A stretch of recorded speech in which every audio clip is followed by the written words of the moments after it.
সন্তান বলবে, আল্লাহ আমাকে এটা কেন দিচ্ছ? আমার পিতামাতা সচেতন ছিল না, আমার পিতামাতা আমাকে কোরআন শরীফ শিখায় নাই, আমার পিতামাতা আমাকে নামাজ শিখায় নাই, আমার পিতামাতা আমাকে রোজা রাখতে হবে সেটা বলে নাই, আদেশ করে নাই, পিটান দেয় নাই, আবশ্যক করে নাই, যার কারণে আমি একা কেন জাহান্নামে যাবো? আমার বয়স্ক পিতামাতাকে আমার সাথে জাহান্নামে দিয়ে দেবো না। আলহামদুলিল্লাহ والصلاة والسلام على البشير والنذير والسراج المنير وعلى آله وصحبه وأهل بيته ومن تبعهم بإحسان إلى يوم الدين. أما بعد فقد قال الله تبارك وتعالى في كلامه المجيد وفرقانه الحميد: أعوذ بالله من الشيطان الرجيم. بسم الله الرحمن الرحيم. ورتل القرآن ترتيلا.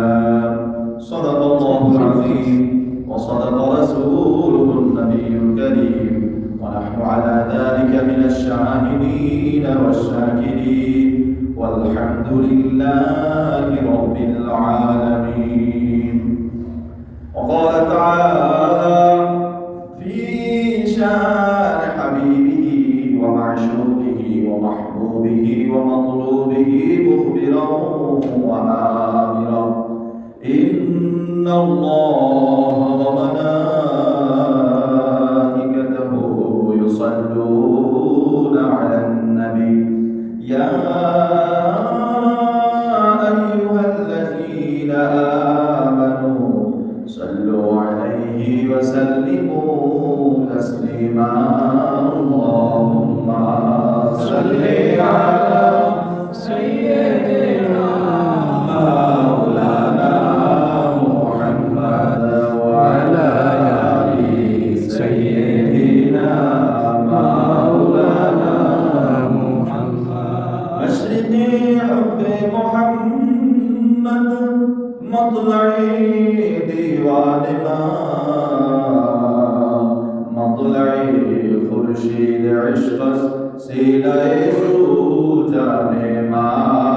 اللهم صل على سيدنا مولانا محمد وعلى آل سيدنا مولانا محمد سيد الكونين والثقلين والفريقين من عرب ومن عجم، بلغ العلا بكماله كشف الدجى بجماله حسنت جميع خصاله.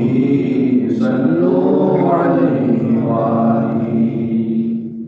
আল্লাহ পাক রব্বুল আলামিনের দরবারে অসংখ্য অগণিত শুকরিয়া জ্ঞাপন করছি, যে মহিয়ান দয়াল সর্বশক্তিমান রব্বুল ইজ্জত আমাদেরকে 12টি মাসের মধ্যে সর্বোত্তম মাস রমজানুল মুবারকের সাইয়্যিদুল আইয়াম, দিনের মধ্যে সর্বোত্তম দিন, দিনের সরদার বলা হয় যে দিনকে, এই জুমাবারে আমরা মসজিদে সমবেত হওয়ার তৌফিক দিয়েছেন। এর জন্য খুশি হয়ে শুকরিয়া আদায় করি। সবাই বলি আলহামদুলিল্লাহ।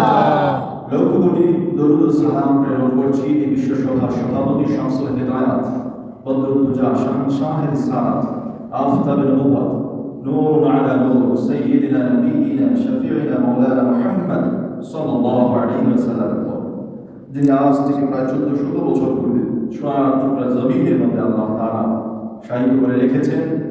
আল্লাহ সুবহানাহু ওয়া তাআলা সেই শ্রেষ্ঠ নবী, শ্রেষ্ঠ উম্মত আমরা হতে পেরেছি, এর জন্য আবারও কালিমাতুশ শুকর আদায় করি। সবাই বলি আলহামদুলিল্লাহ। প্রিয় মুসলিম জানান, দেখতে দেখতে আমরা রমজানের প্রায় 10 দিন অতিক্রম করতে যাচ্ছি। যে রহমতের 10 দিন ছিল সেটা অতিক্রম করে আমরা মাগফিরাতের 10 দিনের ভেতরে যাচ্ছি। সেই এমন একটি অবস্থা, এমন একটি সময়ে আমরা সমবেত হওয়ার আল্লাহ তৌফিক দিয়েছেন, যে রমজান মুবারকে আল্লাহ তাআলা তার বান্দাদেরকে, অসংখ্য অগণিত বান্দাদেরকে দিন ও রাতে শুধু মাফ করতেই থাকে। বলুন সুবহানাল্লাহ।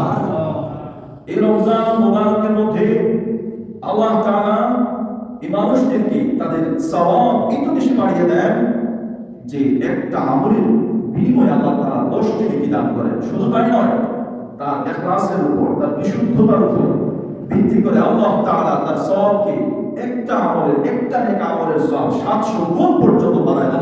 সুবহানাল্লাহ।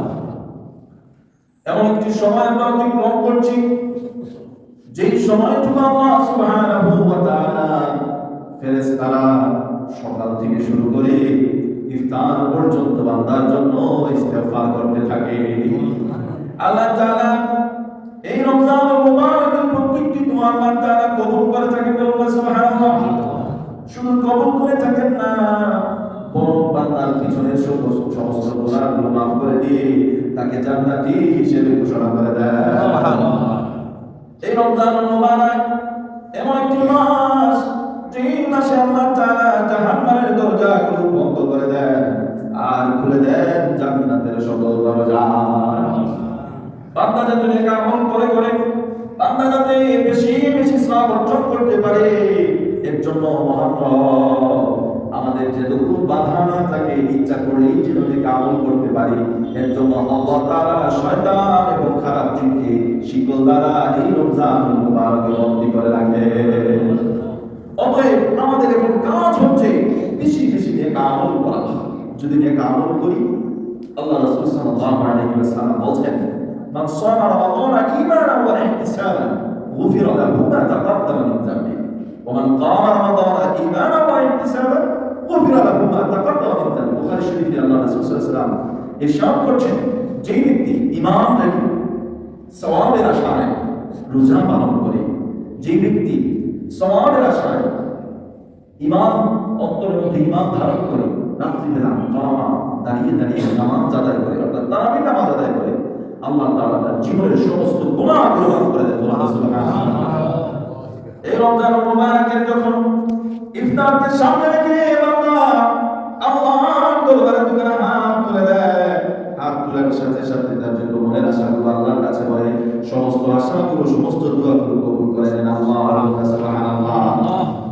প্রিয় শুনিয়া আল্লাহ রাসূল সাল্লাল্লাহু আলাইহি ওয়াসাল্লাম ইরশাদ করেন যে প্রত্যেক ফরজ আমাদের উপরে যে দোয়া করা হয়, সেই দোয়া আল্লাহ তাআলা ফেরত দেন না। এরপর প্রত্যেক জুমার দিনে বিকালে এমন একটি সময় রয়েছে, যেই সময় বান্দার যে দোয়াই আল্লাহর কাছে করে না কেন, সেই দোয়া আল্লাহ তাআলা ফিরাইয়া দেন না। এমনকি প্রত্যেক আযান থেকে শুরু করে কিয়ামত একামত হয়, একামতের পূর্ব পর্যন্ত যা দোয়া করা হয় সব দোয়া আমার আল্লাহ তাআলা কবুল করে নেন। সেহরির সময়, সেহরির পূর্বে বান্দা যখন তাহাজ্জুদ নামাজ আদায় করে, নামাজ আদায় করার পরে সে যখন মাবুদের দরবারে কোনো কিছু চায়, মাবুদের দরবারে যত কিছু চায়, যা দোয়া করে না কেন, আমার আল্লাহ তাআলা সেই দোয়াগুলো কখনো ফেরত দেন না। এরপরে পিতামাতার তার সন্তানের জন্য দোয়া করে সেটা ফেরত দেন না, সন্তান তার পিতামাতার জন্য দোয়া করে আল্লাহ তাআলা সেই দোয়া ফেরত দেন না। ঠিক তেমনি ভাবে মাসলুম যে ব্যক্তি, সেও যখন আল্লাহর কাছে জালেমের বিরুদ্ধে নালিশ করে, সেটাও আল্লাহ ফেরত দেন। এই রমজান মুবারক আমাদের মধ্যে আসছে, ট্রেনিং এর মাস। এই মাস আমরা যখন উপবাস থাকি, তখন আমাদের ভিতরে একটা বিবেক বুদ্ধি জাগ্রত হয়। এই সমাজে আল্লাহ তাআলা সবাইকে ধনী বানান নাই, সবাই মানে খাদ্য সবাই মজুদ থাকে না। কেউ আছে আমাদের সমাজে গরিব মানুষ, সে এক বেলা খাইলে আরেক বেলা খাইতে পারে না। তার দুঃখ কতটুকু, তার কষ্ট কতটুকু, সেটা বোঝার জন্য এই রমজান মুবারক আমাদের শিক্ষা দিয়ে দেয়। আপনি আমি শুধু রমজান মুবারক উপবাস থাকি, তাও সময় দিয়ে আমরা উপবাস থাকি, রোজা পালন করি, কিন্তু আমাদের সমাজের মধ্যে এমন কিছু লোক আছে যারা সবাই খায়, সবাই দেখতেছে খাইতেছে, কিন্তু সে আশা করলেও খাইতে পারে না, তার সেই সামর্থ্য নাই। এরকম আছে না নাই?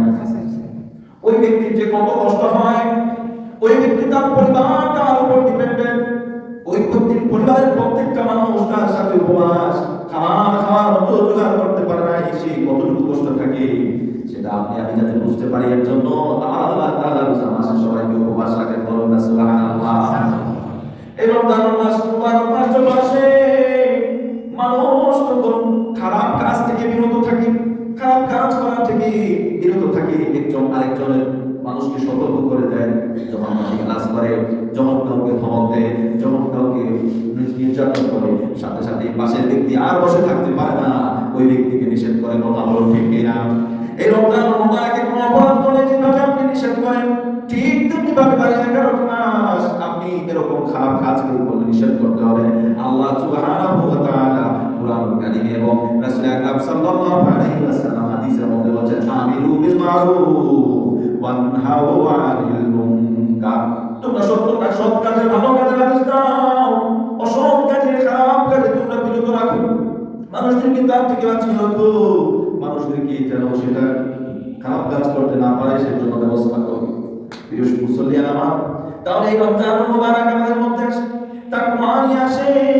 তাকওয়া আল্লাহর কাছে কোন জিনিস যদি পৌঁছাইতে হয়, আল্লাহর কাছে কোন জিনিস যদি আমরা সওয়াব পাইতে চাই, আল্লাহর কাছে কোন জিনিস যদি আমরা মাকবুল করাইতে চাই, দুটি শর্ত লাগে। কয়টি শর্ত?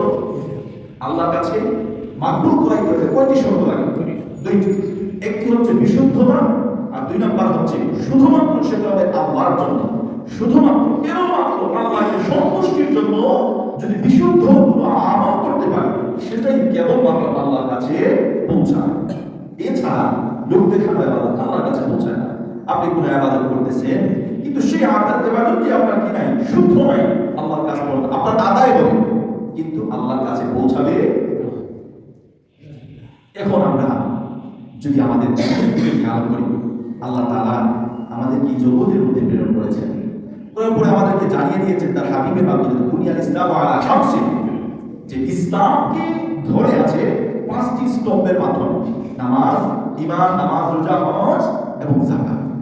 এই যে 5টি স্তম্ভের উপরে ঈমান, নামাজ, রোজা, হজ, যাকাত, এগুলোর উপরে আমাদের কি মুসলমান আমরা যে ইসলাম ধর্ম গ্রহণ করেছি, সেই ইসলামটি, সেই ধর্মটি, এই ঈমানটি কিসের উপরে? 5টি স্তম্ভের উপরে। আপনি যদি একটু চিন্তা করেন, আপনার ঘরের মধ্যে 5টি খুঁটির মাধ্যমে আপনার ঘরটি আছে। একটা খুঁটি যদি সরিয়ে দেন, তাহলে বলেন তো সেই ঘরের যে শক্তিশালী ছিল সেটা কি থাকবে না? এক সাইড ভেঙে পড়বে, ভেঙে পড়বে, দুর্বল হয়ে যাবে। রিস্ক থাকে যে এই বাড়ির মাধ্যমে আপনি কি শান্তি পান, এখানে এসে বসবাস করতে পারেন। যদি একটি পিলার সরিয়ে দেওয়া হয়, ভেঙে যায়, তাহলে সম্পূর্ণ রিস্ক থাকে আপনার যে হঠাৎ কখন ভেঙে পড়বে অথবা ভেঙে যেতেও পারে। ঠিক তেমনি ভাবে ইসলামের যে 5টি স্তম্ভ রয়েছে, এই 5টি স্তম্ভের মধ্যে নামাজ একটি গুরুত্বপূর্ণ স্তম্ভ। নামাজ যদি কারো বিশুদ্ধ না হয়, নামাজ যদি আল্লাহর শুধু উদ্দেশ্যে না হয়, সেই নামাজ আল্লাহ তাআলার কাছে কবুল হবে না। তাহলে এগুলো আমরা বুঝতে হবে, জানতে হবে নামাজ কিভাবে আমাদের বিশুদ্ধ করতে হবে। নামাজ বিশুদ্ধ করার জন্য আমাদের কি করতে হবে? নামাজের মধ্যে বিশুদ্ধ তিলাওয়াত করতে হবে, ঠিক কি না? নামাজে কি করতে হবে? আচ্ছা বলেন তো, এখানে বড় একজন শিল্পী আনা হবে, কণ্ঠশিল্পী, ওনার বললেন যে আজকে নামাজটা আপনি এই গজল বা সঙ্গীত গায়ে আজকে নামাজটা আপনি পড়ান, বলেন তো নামাজ কি হবে? একজন বড় মুহাদ্দিস, সারা ওয়ার্ল্ডে যে মুহাদ্দিস সবচেয়ে ফেমাস, এরকম একজন মুহাদ্দিস আসছেন আপনার এই মসজিদে। আসার পরে আপনি বলছেন যে হুজুর, আপনি তো মুহাদ্দিস, হাদিস সম্পর্কে আপনার অগাধ জ্ঞান রাখেন, আজকে নামাজটা আপনি শুধু রাসূলুল্লাহ সাল্লাল্লাহু আলাইহি ওয়াসাল্লাম হাদিস দিয়ে পড়াবেন, বলেন তো নামাজ হবে? হ্যাঁ, হবে না। আপনি একজন খুব সুন্দর কথা বলেন, খুব স্পষ্ট সুন্দর স্বচ্ছ কথা বলেন, সবার প্রিয়, এবার একজন ব্যক্তি বলেন আজকে নামাজে আপনি বাংলা কিছু বলেন, সব দিন আমরা আরবিতে নামাজ পড়ি, আজকে একদিন আমরা বাংলাতে নামাজ পড়ব, আপনি বাংলা এখানে কথা বলবেন, আমরা নামাজ পড়বেন সাথে সাথে, বলেন তো নামাজ হবে? হবে? কোনো ভাব দিতে পারবে না। নামাজ এটাকে কোনো নামাজ বলা হবে? নামাজই বলবে না। তাহলে নামাজ হতে হলে কোন জিনিস আবশ্যক? কোরআন তেলাওয়াত, ঠিক কি না? কোরআন তেলাওয়াত ছাড়া দ্বারা আমাদের নামাজ হচ্ছে, এখন সেই তেলাওয়াত যদি আমাদের বিশুদ্ধ না হয়, যদি ভুল থাকে নামাজে, তাহলে আপনার নামাজ কি হচ্ছে না? তো নামাজ না হলে কি হচ্ছে না? আপনার ইমানের যে স্তম্ভ, খুঁটি একটা দুর্বল। আচ্ছা এখন দেখি নামাজের গুরুত্ব কেন এত বেশি? আল্লাহ হাবিব সাল্লাল্লাহু আলাইহি ওয়াসাল্লাম বলেন, as-salatu miftahul জান্নাহ। সবাই জানে as-salatu miftahul জান্নাহ, নামাজ হচ্ছে জান্নাতের কি? চাবি। এখন আপনি মনে করেন আপনার একটা কথা বলতেছি, আপনি মারা যাওয়ার পরে নেক আমল আপনাকে বলবে জান্নাতে, হ্যাঁ দেওয়া হলো যে আপনি জান্নাতে যান। যাওয়ার পরে আপনি নামাজ পড়ছেন অশুদ্ধ, তিলাওয়াত করছেন অশুদ্ধ, নামাজ আল্লাহর কাছে কবুল হয় না, তখন কি চাবি খুঁজে পাইবেন? আপনি নামাজটাই তো চাবি, বিষয় বুঝলেন না, এই নামাজটাই চাবি। যেমন চাবি লেগে কি আবার দুনিয়াতে আসার সুযোগ আছে? যে দুনিয়াতে এসে কিছু নামাজ টামাজ পড়ে ওই পরে চাবি নিয়ে রাখে, এই সুযোগটুকু আছে? তার মানে আমাদের জীবন যেটা অতিক্রম করছি এটা সম্পূর্ণটা জান্নাতকে কেন্দ্র করে। জান্নাতে যাওয়ার জন্য, জান্নাতকে পাওয়ার জন্য, জান্নাতে যাওয়ার মতো আমার সক্ষমতা আনার জন্য যা কিছু করতেছি সব কিছুই ঠিক কিনা? তাহলে এই নামাজটুকু আমাদের শুদ্ধ করতে হলে তাকে তিলাওয়াত শুদ্ধতা।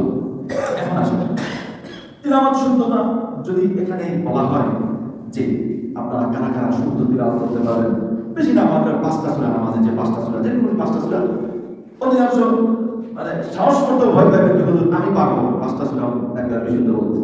অথচ তাহলে আমরা কি করতেছি, কি হচ্ছে আমাদের নামাজটাই যদি না হয় তিলাওয়াতের অশুদ্ধতার কারণে, তাহলে আমরা জান্নাতের আশা কেমনে করি? একজন ব্যক্তি দোয়া চাইতে গেছে, এই হুজুরের কাছে আসছে দোয়া চাইতে, হুজুর দোয়া করেন আমাদের একটা ফুটফুটে একটা সন্তান হয়, একটা বুড়া যেন হয়, খুব দোয়া চাই আসছে। তারপরে আবার 1 বছর পরে গেছে, হুজুর কই বুড়া বুড়া তো হইল না, আবার একটু দোয়া দেন হুজুর, আমি তো দোয়া করতে আছি, হইবে না কেন? পরে বলে বন্ধু তুমি কি বিবাহ পারছো? চাঁদু কয় না হুজুর বিবাহ তো করে পরে যাও, সারা জীবন কেমন মতো বসে থাকে তার বাচ্চা হইবে? এটা বাচ্চার বাচ্চা হয়? হ্যাঁ বিবাহ করতে হবে, ঠিক না? বিবাহ করে না সন্তান চাইতেছে। একজন ব্যক্তি আসছে, হুজুর আমার তো মাছ বেশি ধরতে পারি, একজন একটু দোয়া করবেন। হুজুর দোয়া করতে আছে, মাছ আর ধরা হয় কি হুজুর, মাছ তো পাইনি, যাও কি পানিতে ফেলছিলাম, যাও তো এমন ওই যে রোদে শুকানোর জন্য ছাদে দিয়েছিলাম, আমার তো ফেলি নাই, সারা জীবনে মাছ পাবে। তো আপনি জান্নাতে যাইবেন, জান্নাতের চাবিটাও আল্লাহ রাসূল সাল্লাল্লাহু আলাইহি ওয়াসাল্লাম বলে দিয়ে গেছেন, সেই জান্নাতের চাবিটা আপনি শুদ্ধ করতেছেন না, অথচ আল্লাহ খালি বলছে আল্লাহ আমাদের জান্নাত দিয়ে দাও, খালি জান্নাত না, আল্লাহ জান্নাতুল ফেরদাউস দিয়ে দাও, খালি সারা জীবন দোয়া করতে করতে আপনাকে জান্নাতে যেতে পারবো? অস্বীকার হবে, অস্বীকার হবে। আল্লাহ রাব্বুল আলামিন বলে দিয়েছেন, রাসূল সাল্লাল্লাহু আলাইহি ওয়াসাল্লাম জানিয়ে দিয়েছেন, অবশ্যই আপনারা আমার জান্নাতে যেতেই হবে। জান্নাতের চাবি আমাদের এই জগৎ থেকে যতদিনের হায়াত ততদিন থেকে আমাদের নিয়ে যেতে হবে, কথা বলুন ঠিক কিনা? এর জন্য আমাদের কোরআন শরীফ সহি শুদ্ধ করা ছাড়া আমাদের সামান্যটুকু পার পাওয়ার কোনো সুযোগ নাই। যে নামাজ শুদ্ধ নাই, কোরআন শরীফ তিলাওয়াত শুদ্ধ নাই, আর জান্নাতে যেতে পারবো এটা কঠিন কাজ সম্ভব না, সেটা কেন বুঝতে পারছেন? এখন আসেন, আপনাকে যখন বলা হবে যে আপনি তিলাওয়াত করেন, তিলাওয়াত যখন সূরা ফাতিহাতে 10টা 15টা ভুল ধরা হবে, আপনি তখন একটা উত্তর দিবেন, কি উত্তর? যে হুজুর এখনকার যুগে আপনাদের তো আপডেট ভার্সন আপনারা শিখতে পারতেছেন সহজে এবং নেটের মাধ্যমে শিখতে পারতেছেন, আমাদের সময় এগুলো কিছু ছিল না, আমাদের আব্বা আমারও এগুলো শিখায় নাই, তারাও কি কদ্দুর পারত, এই আমার করে শিখাইছে, এই শেষ। এতটুকু আপনি বলবেন, এর থেকে আর বেশি বলার কোনো সুযোগ নাই। আচ্ছা বলেন, মরার পরে ফেরেশতারা একটু বলার সুযোগ আছে? যেমন আল্লাহ বলে গেলেন কি দেখতে পাচ্ছেন করোনায় কেড়ে সুযোগ করোনায় কেড়ে ফেরেশতারা বড় বড় যে বিরাট শুরু করবে, শুরু করে শুনেন ফেরেশতা মূলত আমার দোষ না, আমার আব্বা আম্মা আমার পড়ায় নাই, এর জন্য জীবন করতে পারে, এই একটু করার কোনো সুযোগ আছে? তবে সুযোগ আছে হাসরের মাঠে। আপনারা যখন জাহান্নামে টাকা নেবেন, আপনার তখন আপনি যত বড় কামকার হন না কেন, আপনার সন্তান বিপদে থাকার কারণে, আপনার সন্তান খারাপ কাজ করার কারণে, আপনার সন্তানকে নামাজ না পড়ার কারণে, আপনার সন্তানকে রোজা না রাখার কারণে আপনিও কিন্তু জাহান্নামে যেতেই হবে। অতএব সন্তানের কারণে মানুষ জান্নাতে যাবে, আবার সেই সন্তানের কারণে মানুষ জাহান্নামীও হতে পারে। এর জন্য খুব সচেতন, খুব সচেতন। সন্তান আমরা অধিকাংশ সন্তান চায়, ছেলে সন্তান চায় যেন কবরের পাশে গিয়ে একটু দোয়া করবে, একটু জিয়ারত করবে, একটু জানাজা নামাজ পড়াবে। আর উনি নিজের মসজিদে আসে, সন্তানকে একদিন ভুলেও বলে না মসজিদে আসার কথা, ফজরের সময় একবার ভুলেও দেখতে পারে না সন্তানকে।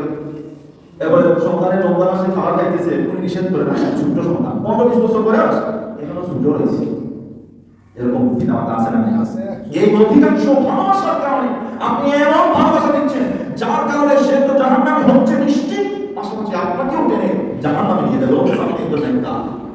এর জন্য বলি আপনাদের এখানে সুযোগ রয়েছে, কোরআন শরীফ সহি শুদ্ধ করা গত বছর রমজানে হয়েছে, এই বছর অনেকে প্রশিক্ষণ চলতেছে ফ্রি একেবারে। এরপরেও যদি আপনারা শুদ্ধ না করেন, পুরুষ যারা আছে তাদের জন্য জোরে ধরে আপনারা একটা ঘন্টা যদি মনে করেন আপনার অশুদ্ধ আছে, আপনার উপর আবশ্যক আপনি জান্নাতে যাওয়ার জন্য এই প্রশিক্ষণ গ্রহণ করা, এই বিষয়গুলো আমাদের খেয়াল রাখতে হবে। এই বিষয়গুলো অবশ্যই আমাদের খেয়াল রাখতে হবে। আল্লাহ সুবহানাহু ওয়া তাআলা কোরআন কারিমে বলেছেন ওয়ারাতিল কুরআনা তারতিলা, তোমরা তারতিলের সাথে ধীরস্থিরভাবে বুঝে বুঝে মজা পেয়ে পেয়ে তোমরা কোরআন কারিম তিলাওয়াত করো। আমরা সূরা ফাতিহা যখন শুনি আশ্চর্য হয়ে যায় যে এরকম তিলাওয়াত কিভাবে আমরা সারা জীবন পার করে দিয়েছি।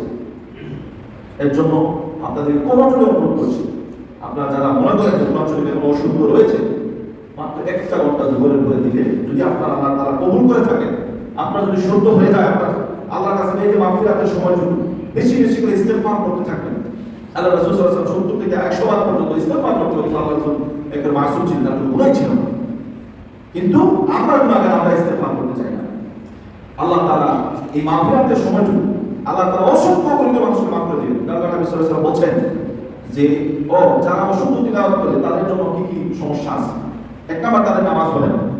দুই নাম্বার হচ্ছে যদি অশুদ্ধ কেউ তিলাওয়াত করে, রুবান কারিউল কুরআন ওয়াল কুরআন ইয়ালামু, যদি কেউ অশুদ্ধভাবে কোরআন তেলাওয়াত করে সওয়াবের জায়গায় উল্টা কোরআন শরীফটাকে লানত করে, আর কোরআন শরীফ যে ব্যক্তিকে লানত করে ওই ব্যক্তি কখনো কালো জান্নাতে যেতে পারবে না।